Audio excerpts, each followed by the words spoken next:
Lebih lengkap terkait dengan insiden penembakan 3 polisi di Lampung, telah bergabung bersama kami di Kompas Petang, Saudara, mantan Kabarreskrim Polri, Komjen Purnawirawan Arief Sulistianto. Selamat petang, Pak Arief.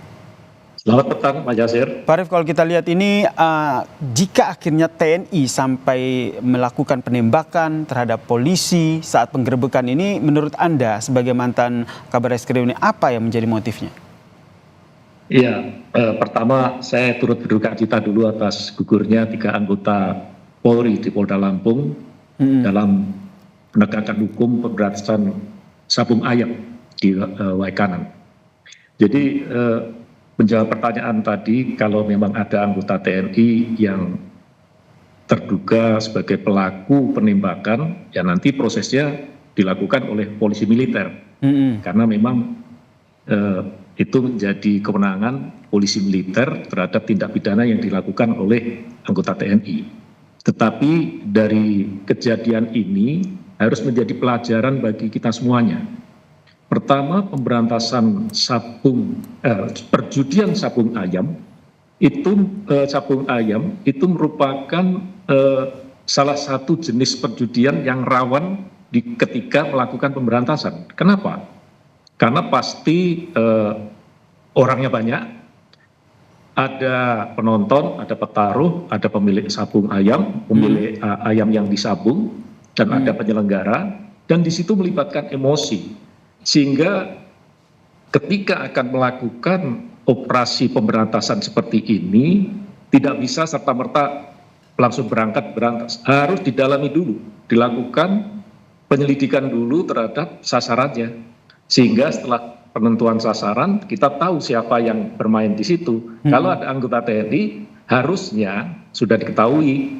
Dan ketika melakukan pemberantasan, melibatkan petugas dari polisi militer. Sehingga tidak terjadi ada korban seperti ini.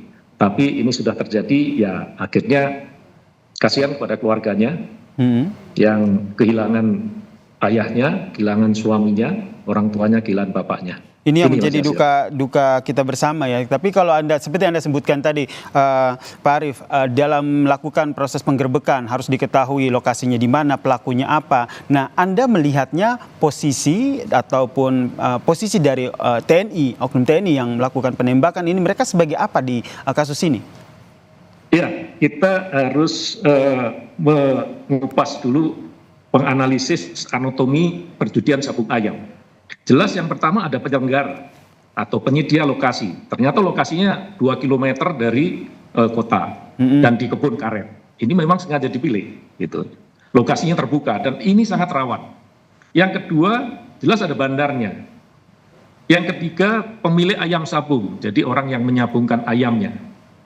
Yang keempat adalah para pemasang taruhan atau petaruhnya. Yang kelima itu penonton, pasti banyak.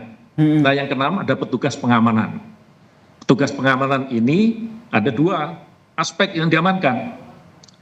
Pengamanan terhadap kegiatan itu sendiri, jangan sampai curang, atau pengamanan ketika ada penindakan oleh penegak hukum. Nah, inilah yang mungkin perlu diidentifikasi oleh teman-teman dari kepolisian.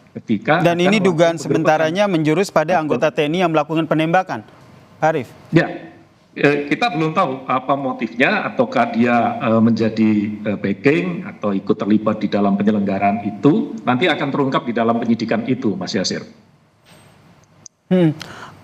Sebagai Kabarreskrim, tentu Anda punya banyak pengalaman terkait dengan penanganan kasus. Kalau dari penanganan judi sabung ayam sendiri, apalagi di daerah-daerah, ini sepengetahuan Anda emang sesulit itu atau lebih beresiko begitu? Iya, memang lebih beresiko. Ini kan terbuka tempatnya dan mudah dilihat oleh masyarakat, sehingga mungkin ini ada komplain dari masyarakat. Ini kalau ada judi sabung ayam, nah tentunya tidak bisa serta-merta. Tidak cukup hanya melibatkan atau merekrut atau melibatkan anggota di dalam operasi itu banyak-banyak. Tapi harus ditentukan dulu. Di dalam manajemen operasi harus benar. Pertama, menentukan sasaran. Sasarannya di mana? Apa saja yang harus diketahui di dalam sasaran itu? Risiko apa yang akan dihadapi nantinya? Sehingga di dalam penentuan sasaran ini nanti kita akan bisa merumuskan cara bertindaknya. Cara bertindak itulah yang nanti berisi tahapan-tahapan. Kalau ada begini, langkahnya begini. Ada plan A, plan B, plan C. Baru penyusunan kekuatan. Kekuatan berapa yang diperlukan dengan ancaman yang seperti itu, sekaligus pembagian tugas. Siapa berbuat apa, bertanggung jawab kepada siapa.